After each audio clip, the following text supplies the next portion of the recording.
प्यारे बच्चों, हमारे सेंट्रल के एजुकेशन मिनिस्टर रमेश पोखरियाल जी उन्होंने एक प्रेस मीटिंग की है जिसमें उन्होंने कुछ इन्फॉर्मेशन प्रोवाइड किए हैं। तो इस वीडियो में मैं आपको वो पूरी वीडियो दिखा देता हूं और उन्हें उनके जो अपडेट्स हैं आप काइंडली आप उनको देख लीजिए। कल के सुबह के वीडियो में मैं इनके ट्वीट्स और इनसे रिलेटेड जो बातें आई हैं उन सबको कवर करता हुआ एक वीडियो बना रहा हूँ जिसमें डिटेल आपको बातें पता चलेंगी। क्योंकि इसमें सिर्फ क्लास 12 के बारे में बात की गई है, तो 10 के बारे में क्या करना है ये हम लोग कल के वीडियो में जानने वाले हैं।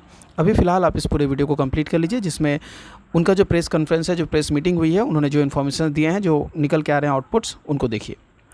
मैं सबसे पहले यहाँ पर एक और बात बताना चाहूँगा कि न्यूज़ 24 एक न्यूज़ चैनल है जिसकी वीडियो क्लिप को हम आपको दिखा रहे हैं। तो आप चाहें तो इस न्यूज़ चैनल को भी सब्सक्राइब कर सकते हैं जिससे आपको इस न्यूज़ चैनल से सारे इन्फॉर्मेशंस लगातार मिलते रहें। तो चलिए स्टार्ट करते हैं वीडियो। आदरणीय अभिभावकगण, आदरणीय अध्यापकगण, प्रिय छात्र छात्राओं, कुछ दिन पहले हमारे देश के यशस्वी प्रधानमंत्री श्री नरेंद्र मोदी जी ने वर्तमान परिस्थितियों को देखते हुए एक आपात उच्च स्तर की बैठक अपने सानिध्य में बुलाई थी। और उस उच्च स्तरीय बैठक में जिसमें तमाम हमारे कैबिनेट के सहयोगी सहित सभी अधिकारी वर्ग, शिक्षा विभाग और विभिन्न दिशाओं से जुड़े सभी लोग उपस्थित थे।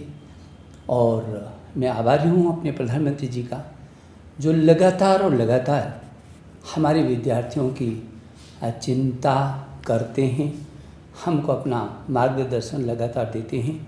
उन्हीं के निर्देश पर एक बहुत ही उच्च स्तरीय बैठक आज हमारे देश के यशस्वी रक्षा मंत्री श्री राजनाथ सिंह जी की अध्यक्षता में हुई, और जिसमें मेरे साथ केंद्र के दो सहयोगी कैबिनेट मंत्री स्मृति ईरानी जी और श्री प्रकाश जावड़ेकर जी सहित मेरे सहयोगी मंत्री संजय धोत्रे जी भी थे। और देश के कई राज्यों के मुख्यमंत्री, कई राज्यों के उप मुख्यमंत्री और सभी राज्यों के शिक्षा मंत्रीगण और दुनिया की सबसे बड़ी शिक्षा प्रणाली तंत्र के सभी सचिव और अधिकारी वर्ग पूरे देश के आज एकजुट थे अपनी छात्रों के सुरक्षा और भविष्य को लेकर।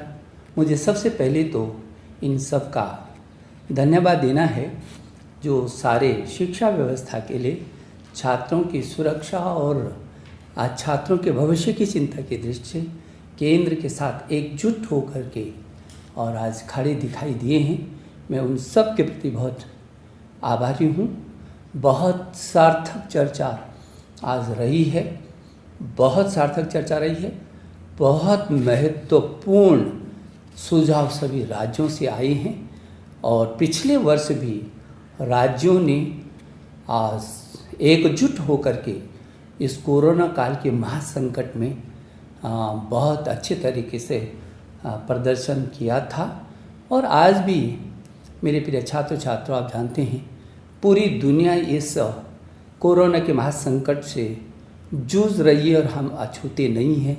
ये चुनौती हमारे सामने है और मुझे इस बात का भी गौरव महसूस होता है कि हमारे अध्यापकगण ने फ्रंट लाइन पर आकर के जिस तरीके से पूरे वर्ष में मेरे छात्रों को ऐसा महसूस नहीं होने दिया और साथ में नहीं जाने दिया, ऑनलाइन एजुकेशन यथासंभव वहाँ तक पहुँचे हैं जहाँ तक पहुँच सकते थे और पहुँच रहे हैं। जो थोड़ा बहुत कमी है उसको भी दूर कर रहे हैं। शायद ये दुनिया का पहला ऐसा उदाहरण होगा जब 25-30 करोड़ छात्रों को ऑनलाइन पर और घरों को ही स्कूल में तब्दील कर दिया गया होगा। अभिभावकों, मैं आपका अभिनंदन करता हूँ।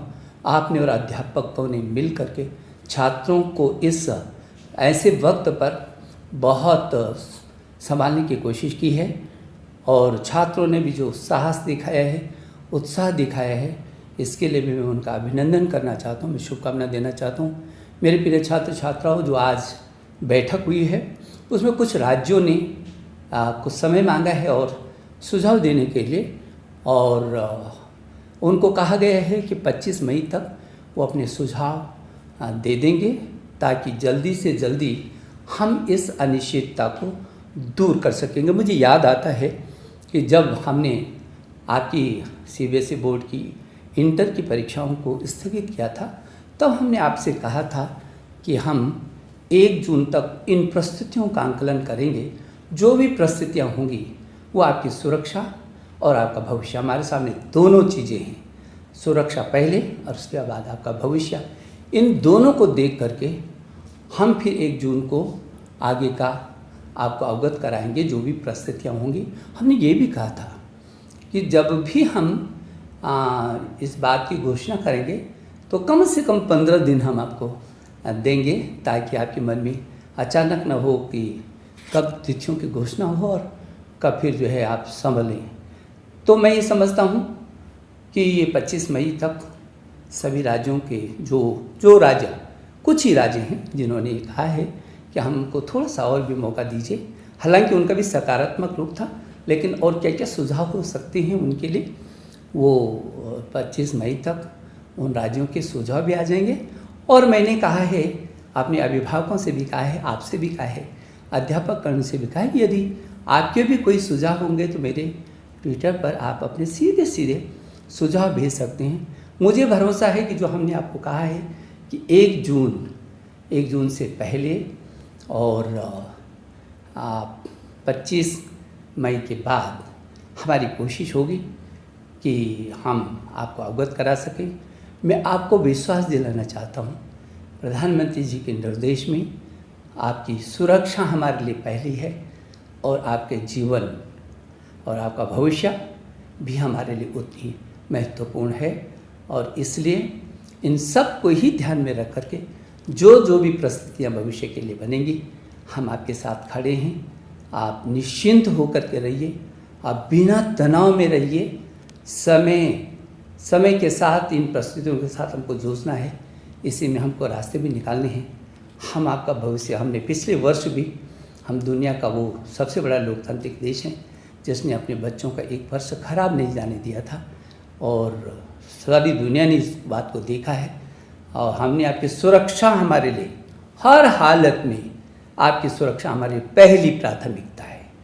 और इसलिए फिर मैं भरोसा दिलाना चाहता हूँ कि आप बिल्कुल निश्चिंत रहिए, और जो भी निर्णय होगा वो आपके हित में होगा, आपके जीवन के सुरक्षा की दृष्टि से होगा, और आपके भविष्य में आपके भविष्य को लेकर के होगा। मैं एक बार फिर सभी अभिभावकों का, अध्यापकगण का, प्रिय छात्र छात्राओं, आपका भी अभिनंदन करना चाहता हूँ।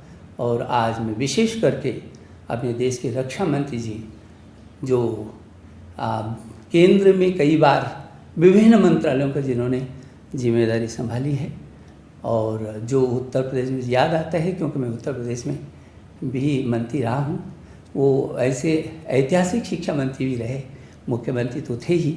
आज उनके सानिध्य में पूरे देश का शिक्षा तंत्र ने पूरा बहुत देर तक विचार विमर्श किया है, बहुत सार्थक, बहुत ही सार्थक। पूरा देश के शिक्षा, सभी राज्य एकजुट है। मुझे इस बात को लेकर के प्रसन्नता होती है, और मैं वो सभी राज्यों को धन्यवाद भी देना चाहता हूँ। और मेरे जो सहयोगी मंत्री आदरणीय जावड़ेकर जी और आदरणीय स्मृति ईरानी जी को भी मैं हृदय की गहराइयों से धन्यवाद देना चाहता हूँ। मैं एक बार आपको शुभकामना देता हूँ।